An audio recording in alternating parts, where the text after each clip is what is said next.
All right, so we learned what it meant for two elements to be in series. Now we need to learn what it means for two elements to be in parallel, because elements in parallel can also combine into equivalence, and that will also make it easier for us to solve circuits in some cases. So two elements are in parallel if they share two nodes. So in the previous case, we were looking at series. We said that they only share one node, then they're in parallel. Now if I have, let's say, a resistor and some current source or something, this is my circuit. Obviously these two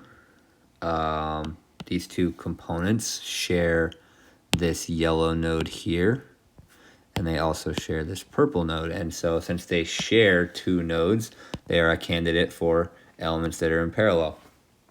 And so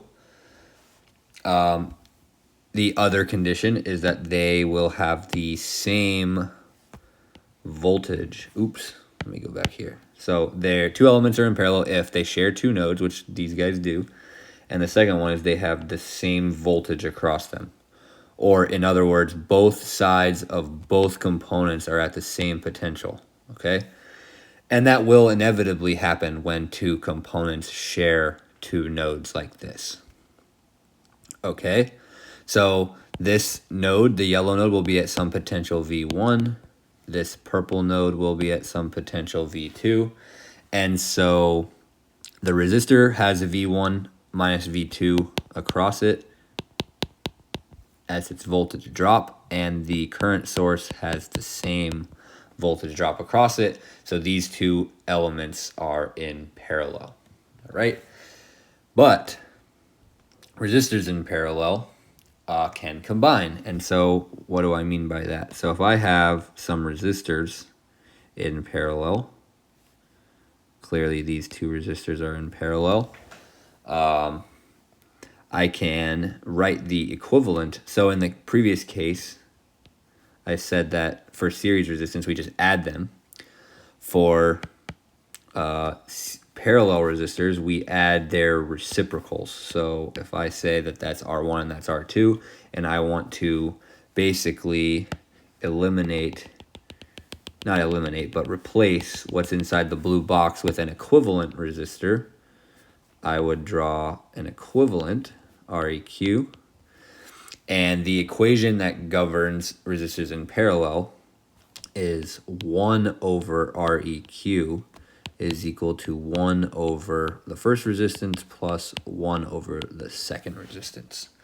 Okay? And so if I had a third resistor in parallel, an R3, and I want to encompass that one as well, then I would just add that third resistor. And so basically the rule for resistors in parallel, which for series it was just, we have 1, 2, 3 resistors in series, we just take them and add them. For REQ equals R1 plus R2 plus R3 all the way down for however many resistors we have. For parallel resistors,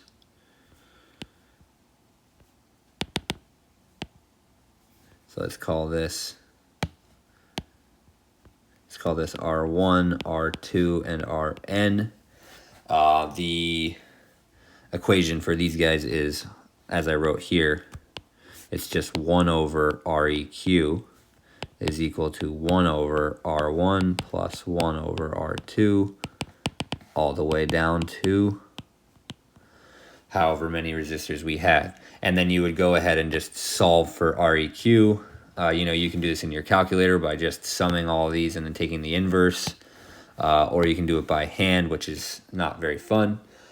But in the next video, I have a slide where I'm going to talk about a special case, which is where we only have two resistors in series, and in parallel.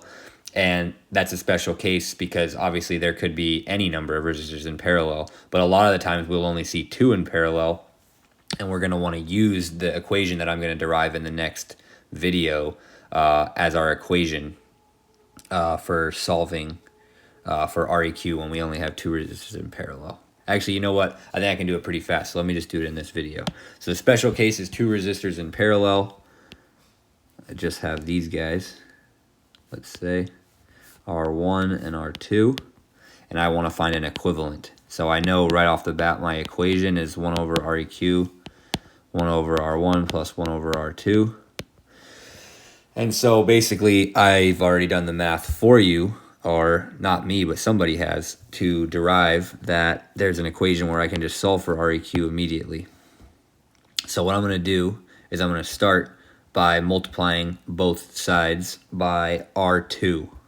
So I would get R2 over REQ equals R2 over R1 plus 1.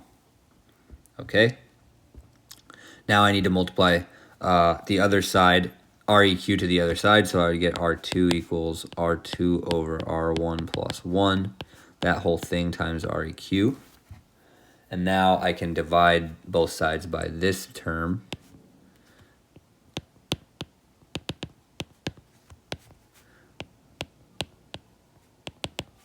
Okay, and so this is, I'm starting to run out of room here, so let me move this over. And so this cancels, so I'm left with REQ equals R2 over R1 plus 1. And so now, just to get rid of the fraction in the denominator, I can multiply top and bottom by R1. And what I'm left with is REQ is equal to R1 times R2 divided by R1 plus R2. Of course, because R1 and R1 cancel here, so I get an R2, and then R1 times 1 is just R1. So this equation right here is the equation that you will use when you have two resistors in parallel. You don't need to go through the math here if you don't want. If you choose to memorize this equation, which I suggest that you do, we call it the product over sum equation, because it's the product of the two resistors divided by the sum of the two resistors, and that will give me the equivalent resistance. Okay, gonna wrap this video up here, and then in the next video, I'm gonna go ahead and solve a circuit using a parallel combination of resistors.